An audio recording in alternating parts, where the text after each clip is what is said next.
எல்லாருக்கும் வணக்கம். நம்முடைய சோனாலி கோழி குஞ்சுகள் ப்ரூடிங்கை தான் இப்போ நீங்கள் பார்த்துட்ருக்கீங்க. இந்த தகர முறையில் போட்ட ப்ரூடிங் வந்து ஃபெயிலியர் ஆயிடுச்சு. ஆனால் இந்த பெட் டைப்பில் இருக்க குஞ்சுகள்லாம் இந்த கூண்டில் இருக்கிறதெல்லாம் நல்லா ஆரோக்கியமாக இருக்குது. இதில் ஏன் ஃபெயிலியர்னு கேட்டிங்கன்னா, கீழே பாருங்கள், அதோட டஸ்ட்டு அது போடுற எச்சத்தினாலே அதில் அம்மோனியா நிறையா க்ரியேட் ஆகி நிறையா மார்ட்டாலிட்டி வந்துச்சு. ஸோ அதனால் நம்ம என்ன பண்ணுறோம், இந்த செட்டப்பை இப்போ மாற்றியே ஆகணும் அப்படின்னு டிசைட் பண்ணி இந்த தகரத்தெல்லாம் சுருட்டி வச்சுட்டு அதே மாதிரி பெட் டைப்பை இப்போ நம்ம கொண்டு வரோம். இந்த அமைப்பு நம்மகிட்ட ஏற்கனவே இருந்தது. ஸோ இதில் என்ன பண்ணலான்னு ஒரு ஐடியா பண்ணேன்.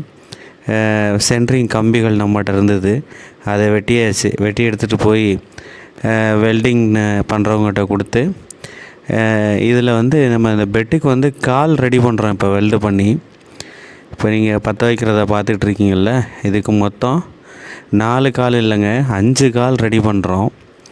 இதை பற்ற வச்சு 5 கால் ரெடி பண்ணி இப்போ பாருங்கள், இதுதான் அது பற்ற வச்சாச்சு. ஏன் இந்த சென்ட்ரிங் கம்பியில் பண்ணுறோம் அப்படின்னா, இதோட ஸ்ட்ராங் நல்லாயிருக்கும். உங்களுக்கு ஸ்கொயர் பைப்போட இது நல்லா ஸ்ட்ராங்காக இருக்கும். சரி, அடுத்து இதை என்ன பண்ணணும் அப்படின்னு கேட்டிங்கன்னா, இது மேலே ஒரு மெஸ்ஸு பச்சை வலை சொல்கிறோம்ல, இது போட்டிங்கன்னா துருப்பிடிக்காது உங்களுக்கு. இதை போட்டு ஃபுல் அண்ட் ஃபுல் நம்ம கம்பி வைக்க போகிறதில்ல, எல்லாம் டேக் போட்டு டைட் பண்ணிக்கிறோம். ஸோ இந்த மெத்தடில் ஏன் நான் பண்ணுறேன் அப்படின்னா, அதோடய எச்சங்கள்லாம் பார்த்திங்கன்னா இது மேலே இருக்கும்போது குஞ்சுங்களுக்கு வந்து எந்த பாதிப்பும் இருக்காது. இல்லைன்னா அதுக்கு இன்ஃபெக்ஷன் ஆகி டே பை டே ஒரு குஞ்சாக இறக்க ஆரம்பிச்சிருது. ஸோ அதனால் நம்ம சோனாலி கோழி குஞ்சுகளுக்கு இப்படி ஒரு ப்ரூடிங் செட்டப் பண்ணுறோம். ஏற்கனவே இருக்க செட்டப்பு அதே மாதிரி இதில் ஒன்று ரெடி பண்ணுறோம். இதில் பார்த்திங்கன்னா எப்படி நீங்கள் 100 குஞ்சுகளை விடலாம். குஞ்சுகள் பெருசாக நீங்கள் வந்து உங்களோட ப்ரூடிங் செட்டப்பை நீங்கள் பெருசாக்கிட்டே இருக்கணும். இதுக்கு அடுத்த ஒரு வீடியோ போடுறேன் உங்களுக்கு. இதே மாதிரி 6 ஃபீட் லென்த்தில் ஒரு ப்ரூடிங் செட்டப் பண்ணுறேன். அது எப்படின்னு நான் உங்களுக்கு அதை ரெடி பண்ணும்போது சொல்கிறேன். இப்போ பெட்டு ரெடி. இதுக்கு மேலே என்ன பண்ணணுன்னா, ஃபுல்லாக சுற்றி இதே க்ரீன் மெஸ்ஸை வச்சு கவர் பண்ணுறோம். நம்ம கவர் பண்ணியாச்சு. கீழே தகரத்தில் இருக்க குஞ்சுகளை எடுத்து வந்து மேலே விடுறோம் பாருங்கள். இப்போ ஸோ இப்படி விட்டோம்னா அதுக்கு ஒரு சானிடேஷன் இருக்கும். அது நல்லா ஆரோக்கியமாக வளருங்க. அதுங்களோட எச்சத்தினால அதுங்களுக்கு இன்ஃபெக்ஷன் ஆகி அந்த சாகிற விஷயங்களை நம்ம தவிர்க்கலாம்.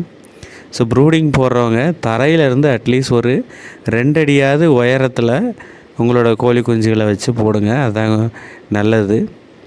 இது குண்டு பல்பு. இது எதுக்குன்னு கேட்டிங்கன்னா, இதோட டெம்பரேச்சர் இதில் மெயின்டைன் ஆகும். இது ஆட்டோமேட்டிக். அந்த போர்டு பார்த்திங்களா, இது சென்சார் இருக்குது பார்த்திங்களா, டெம்பரேச்சரை அதுவே மெயின்டைன் பண்ணிக்கும். சப்போஸ் உங்களுக்கு கோல்டு அதிகமாக இருக்குது அப்படின்னா லைட் ஆன் ஆகும்.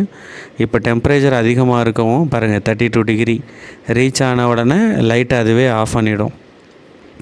இது வந்து இன்குபேட்டர் ப்ராசஸ் தான் அது. ஸோ இந்த மெத்தடில் பண்ணும்போது கோழி குஞ்சுகளை நம்ம அதோட அழிவிலிருந்து நம்ம காப்பாற்றலாம். இந்த மாதிரி ப்ரூடிங் போடுங்க, சோனாலி கோழி குஞ்சுகள் ஆரோக்கியமாக வளரும். இது மாதிரி பயனுள்ள தகவல்களை தெரிந்து கொள்ள நம்ம சேனலை சப்ஸ்கிரைப் பண்ணிக்கோங்க. பாருங்கள், இதில் கிட்டத்தட்ட ஒரு 100 குஞ்சுகள் இது போட்டதுக்கப்புறம், இந்த பெட் டைப்பில் போட்டதுக்கப்புறம் நமக்கு இந்த மார்ட்டாலிட்டி விஷயம் இல்லை. ஆமாம், அழிகிறதெல்லாம் நின்றுச்சு. இது நல்லா ஹெல்த்தியாக இருக்குது. இப்போ குஞ்சுங்க மேலே விடவும். அந்த தகர டைப்பில் போட்டு அதெல்லாம் வந்து வேஸ்ட்டு. அதை யாரும் ட்ரை பண்ணாதீங்க தயவு செஞ்சு. செலவானாலும் பரவாயில்ல, நம்ம கோழி குஞ்சுகள் ஆரோக்கியமாக வளரணும். அதுக்காக இதை ஃபாலோ பண்ணுங்கள். இப்போ பாருங்கள், ப்ரூடிங் செட்டப் எப்படி இருந்த இடம், தகரத்தெல்லாம் தூக்கிட்டு இது ஏற்கனவே இருந்த ப்ரூடிங் செட்டப் தான். டெம்பரேச்சர் ரீச் ஆனாலும் லைட் ஆஃப் ஆகிருக்கு. இதுலேயும் லைட் ஆஃப் ஆகிருக்கு பாருங்கள். அவ்வளோதாங்க.